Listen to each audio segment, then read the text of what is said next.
আজকে আমাদের বাসায় রিমির ফ্রেন্ডদের দাওয়াত ছিল, সেজন্য আমি আর রিমি মিলে কিছু ইফতারের আইটেম বানালাম।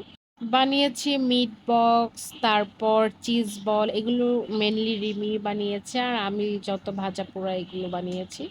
অনেক ইয়াম্মি ছিল, বিশেষ করে মিট বক্সটা। ও, আমি কিন্তু হালিম বানিয়েছি, সেটাও কিন্তু অনেক অনেক মজা হয়েছিল। রিমির বানানো এই মিট বক্সটা কিন্তু রেস্টুরেন্টের থেকেও অনেক মজা ছিল।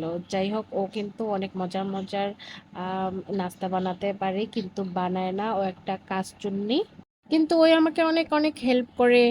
আলহামদুলিল্লাহ, অনেক অনেক মজা হয়েছে সবগুলো আইটেমই। আর আমাদের বাসায় যারাই গেস্ট আসে আমরা সর্বোচ্চ চেষ্টা করি আমাদের পক্ষ থেকে দেওয়ার। আর রিমির ফ্রেন্ডরা হলো বুশরা আর বিথি, এরা খুবই ভালো, আমার বাবুদেরকে অনেক আদর করে। সাথে আলিয়া আর জায়ানও ছিল, আমার ভাসুরের ছেলে আর ননাসের মেয়ে। সাথে রিমির আরো দুইটা ফ্রেন্ড ছিল, দিনামাইশা, ওরা আমাদের চারতলায় থাকে। ওদের সাথে আমার প্রতিদিনই আমাদের দেখা হয়, খাওয়া হয়। একদিক দিয়ে ধরতে গেলে ওরাও আমার ফ্রেন্ডের মতো হয়ে গেছে। আজকে এই পর্যন্ত, সবাই ভালো থাকবেন, আল্লাহ হাফেজ।